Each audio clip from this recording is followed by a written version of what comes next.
build a non-insignificant number of Reapers. Now we are actually loaded in on the observer screen, so let me tell you who this man is, because heaven forbid you wouldn't know otherwise. In the bottom right, wearing the blue representing Team Exxon, he is SpeCial. In the top left, there's the red Zerg. He is JimRising.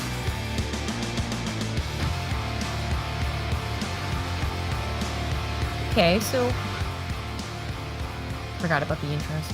Yeah. So 2 racks, but not quite a 3 racks. I mean, still going to be some of that heavy pressure that you weren't necessarily thinking about. When you get into this game, when you get into this matchup, it's not like everyone's doing it, but certainly it's going to be scouted, and he's going to be able to determine it's only 2. I mean, generally we see just like strong queen and Ling usage against this. Some people feel the necessity to go into roaches, but it can be kind of awkward, honestly. And since it is only 2 barracks, I would actually really hope not to see roaches. Yeah, he's not like doing like the mega commitment, but I think you brought this up earlier, right? This is the sort of thing that we actually see a lot of from like Kellizer, and there might have been one other person that I think I saw do it recently, but it was probably SpeCial last season, if I'm being honest with myself. The Reapers, you get to put on a lot of pressure. You have the opportunity to deny the early third that a lot of Zerg players love to go for. Now, since JimRising is a player that we kind of talk about being the underdog here, we wouldn't be surprised if he didn't care about the later third, because maybe his strategy for this game is to just push the Reapers away, go into a lair, build a Nidus, and YOLO, right? Just put it all on 8, right? Roddy style. And there is a Baneling nest starting up. That doesn't really say anything, not at this stage. I don't know that he's going to try to counter Baneling bust, maybe. Actually, yeah, why would he build Baneling nest if he thinks he's being mass Reapered against on 2 bases? You know, some people did respond to 3-Racks Reaper with this. They were hoping that if the wraparound wasn't going to be the top part, never mind, take it all back. He's gonna take a little more damage now. But yeah, I like the concept there, I guess, is perhaps the better way for me to phrase that. Gonna lose one of those Hellions. 2 of those Hellions, actually, that he was gonna go across the map with and turn into Hellbats. I mean, this is still a good position for SpeCial, even though it gets a little bit awkward and he doesn't quite get to do like his build the way he wanted. Now, he defended a 2-base Baneling bust. Like, he is fine. He has 2 orbitals. He has 31 workers. JimRising has no 3rd hatcheries. Don't lose another Overlord. No, SpeCial is fine. If anything, I think just keeping it back at home and making sure you don't lose in a silly way, it'd be SpeCial's best option. Liberate harassment, sure, but keep your Hellions at home. Amen. Good play. I could not agree with you more, Zombie Grub. At the very least, you need to close that door, right? If the Lings hadn't run in and the depot was there, you could have repaired. It's not like there were more Banelings immediately ready. Having to take the time to build more would have certainly bought enough time to get more Hellions to deal with that bust whenever it would have happened. But of course, that's not the reality that we live in. But we do have the Liberator showing up to do its poking, its prodding now. The dream scenario is to be able to cut off 1 mineral patch without the Queen being able to hit you from somewhere safe. He kills the Queen. Can't really ask for much more than that, because there ain't nothing else here to defend against this with. There's just a million Lings on the other side of the map with 6 Banelings. And once the Hellions run into this, I believe that's going to be game. Yeah, he just finds these. You know, he's got 6 Hellions in an open field, Ned. Kind of gets a little surrounded, but still is producing Hellions. You can't break the wall, though. Like, he killed some of the Hellions, but now he doesn't have enough Banelings to even break the wall if you could get to it. So, SpeCial's completely safe. Now he has a Liberator sieged over the mineral line. GG. Well done. GG. You know, I really can't. I feel like JimRising was correct. I feel that in the future, but right now we got to finish off this best of 3 series. In the bottom left of Pillars of Gold, we have the red Zerg, JimRising.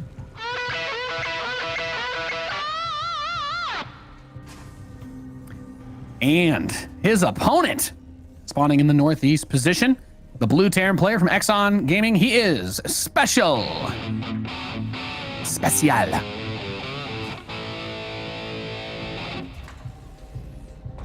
Yeah, he's a pretty good player, man. JimRising maybe gets his chance to play his game a little bit here if SpeCial does just go for a command center one. I'd say I kind of see where you're coming from on that one, but I think that's also why the same reason why you see those maybe a bigger Roach or Roach Ravager Ling attack onto the 3rd base on this map, because the 3rd on Pillars of Gold is pretty infamous here, just because of there's so many angles to attack the low ground third. There's so many angles to attack the high ground third base between where those rocks come from, the outside area below the natural ramp, and then there's just the front of it, right? There's so many different ways that you can bring the pressure on this map. So I don't know. He is going to build a Roach Horn, so I guess he doesn't care. He's just going to eat it. But I think all of the things I said still somewhat relevant. And perhaps if we see SpeCial get a full wall off there and ever kill that Overlord, it'll be pretty obvious that it was a rough play. Yeah, I was talking more about, and unfortunately right now, as the roaches spawn, SpeCial has yet to see it. Now, I mean, he's got to know something was up with lack of third base, but now he's trying to see the actual roaches. Just one drop and then maybe go home. Now head into the main. Yeah, I do love this though. The first time I saw someone doing this versus Zerg recently, my mind was kind of blown, because, you know, the theory on this type of strategy is that it's just generally bad for a lot of reasons. But if you do this correctly and you kind of flood it, it becomes very hard to deal with. And he can't really flood it in this situation. So I'm not going to say that this is the ideal environment for him to have success with that build. But on the same side of things, we look back across the map. What do you got to do to attack? You got to push up a ramp. Right? It's just no bueno. It's going to be difficult, especially when the Ravagers weren't, maybe as fast as they could have been. Now they're finally completing, with that third one to break the Liberator or a tank, but then he also had to break down the supply depot or the bunker, and he's actually going to miss the Liberator. Good dodge for SpeCial. Now he has a Liberator and a tank and a bunker. And JimRising, I guess he is going to try and make this work with all the Lings, and Lings, yeah, they definitely complicate matters, but SpeCial is pretty quick to re-walling, so it's going to be another couple Corrosive Biles on one or another. There's too many options for them right now. They go for the Liberator.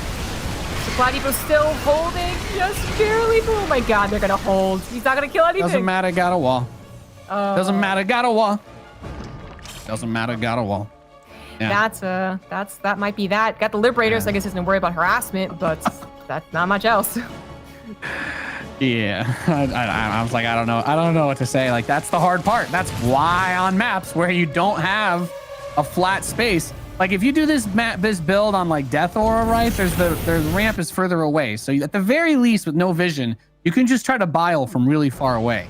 But on this map, it's literally impossible. The Overlord got pushed away by Marines once the medevac gave vision, and then you can't do anything other than take tons of free hits going up a ramp into range of the bunker.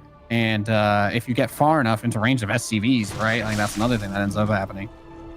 Yeah, there's two things that really suck for JimRising too, like more than the usual, oh, my all-in didn't work, was that it was a 2-base all-in, so no third hatchery, it's only halfway done. And that SpeCial really did hold it as well as you possibly can. He didn't pull everything back into the main and say, we didn't kill my SCVs, but my economy got really interrupted. No, he was literally peacefully mining and probably still producing SCVs while also defending. So it really was the worst case scenario. And I don't know what JimRising could do to follow this up. I'm thinking either like a 1-1 Roach push, and he's actually out of melee, so not that. Or going into a Spire. But since his layer has only just started, it's not like a Spire would be started when SpeCial attacks him, you know? Like, yeah. Yeah, exactly. I mean, it's... You know, I wasn't sure if you were doing commentary there or a eulogy, Zombie Grub, but I have been paying attention. There's not really any, you know, it's like, oh, he's trying to get his ducks in a row, but he has like 2 ducks. It's like, okay, yes, you can put them in a row, but like, you know, it's just 2 ducks. So I imagine that SpeCial is going to get stim. He's going to get his 1-1. He's going to get his medevacs out. And then as soon as he feels comfortable, he's going to march across the map and... barring some unforeseen dark magic being used on the part of JimRising's side, is going to have a pretty big opportunity to close the series out here. There's the tanks unsieging. Combat shield's almost ready. Stim is almost ready with 1-1. The medevacs are out. And the Baneling Nest is only just about to finish. So the opportunity for him to have like Ling speed on creep, or Bane speed, excuse me, non-existent. He could start it right now, but if SpeCial leaves at any point in the next 20 seconds, it will not be ready in time. He's still chilling for a little bit, though, so maybe if he goes right now, though, it's going to be tough. Yeah, his scan didn't reveal too much information. I guess it saw that it was a saturated base, so it's like, okay, it wouldn't have the biggest army possible. I saw JimRising start Burrow and got really excited, and then he canceled it. Funny enough, his creep spread is commendable, which means that Burrow wouldn't have worked out as well. And it is still going to be cleaned up without him being able to really utilize it like he would want. SpeCial knows he can be a little more aggressive than usual. Marines first. Now he's going to siege up the tanks really close to JimRising's base. Tries to get a wraparound to keep the Marines in place to hit the Banelings. It doesn't quite work out. Most of the Banelings being shot down or used on tanks means that a lot of Marines are left over.